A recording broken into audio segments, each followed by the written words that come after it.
কী ধরনের রেসপুলসগুলো দেওয়া হচ্ছে দেখুন, এখানে দুটো ওষুধকে মেশানো হয়েছে। একটা হচ্ছে ডুওলিন রেসপুলস এবং আরেকটা হচ্ছে বুডিকার রেসপুলস। উভয় ওষুধ সিপ্লা লিমিটেড কোম্পানির তৈরি, কিন্তু এদের মধ্যে কম্পোজিশনটা আলাদা থাকে। প্রথমটা যেটা রয়েছে ডুওলিন রেসপুলস, এটার মধ্যে দুটো কম্বিনেশন থাকে। একটা থাকে লেভোসলবিটামল যেটা 1.25 মিলিগ্রাম থাকে এবং আরেকটা থাকে ইপ্রাট্রোপিয়াম 500 মাইক্রোগ্রাম। উভয় কম্বিনেশন একসঙ্গে হয়ে শ্বাসকষ্টজনিত সমস্যাটাকে কমাতে সাহায্য করে। অর্থাৎ বন্ধুরা, ময়রামিন লেভোসলবিটামল যেটা এর মধ্যে থাকে সেটাকে বলা হয় broncho dilator drug. Broncho dilator মানে কি, যে আমাদের ফুসফুসীয় নালীগুলো রয়েছে সেটাকে ডাইলেট প্রসারিত করে দেয়, যাতে শ্বাসকার্য নিতে সুবিধা হয় বা যদি কোনো কফ বা মিউকাস থাকে সেটাকে বেরিয়ে আসার জন্য পথ খুলে দেয়। এবং এর মধ্যে আরেকটা যে কম্বিনেশন থাকে ইপ্রাট্রোপিয়াম, এটাকে বলা হয় অ্যান্টিকোলিনার্জিক ড্রাগ।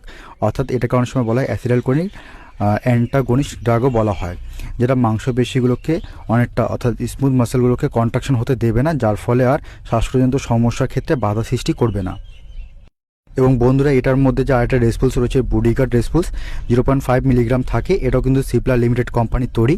এর মধ্যে মূল যে উপাদান থাকে বুডেসোনাইট নেবুলাইজার সাসপেনশন, অর্থাৎ বুডেসোনাইট থাকে 0.5 মিলিগ্রাম।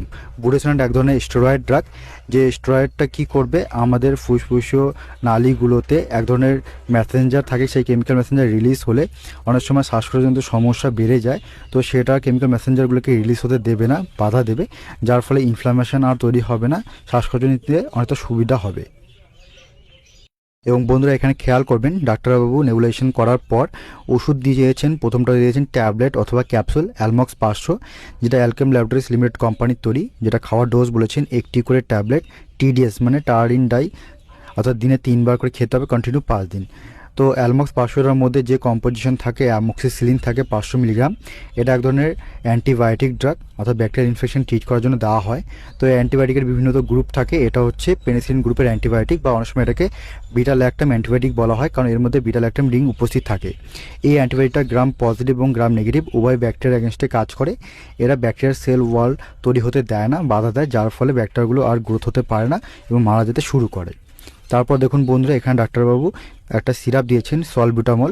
সলবিউটামল একটা ব্রঙ্কো ডাইলেটর টাইপের সিরাপ, অর্থাৎ ফুসফুসীয় নালীটাকে প্রসারিত করে দেবে, যাতে শ্বাসকষ্ট নিতে সুবিধা হয়, শ্বাসকজনিত সমস্যা না হয়। যদি কোনো কারণে মিউকাস লাংসের মধ্যে থাকে, সেই মিউকাসটাকে বের করার জন্য দেওয়া হচ্ছে। খাওয়ার ডোজ বলেছে 2 টিস্পুন মানে 2 চামচ, অর্থাৎ 10 ml করে BD, মানে দিনে 2 বার করে খেতে হবে, কন্টিনিউ 7 ডেজ।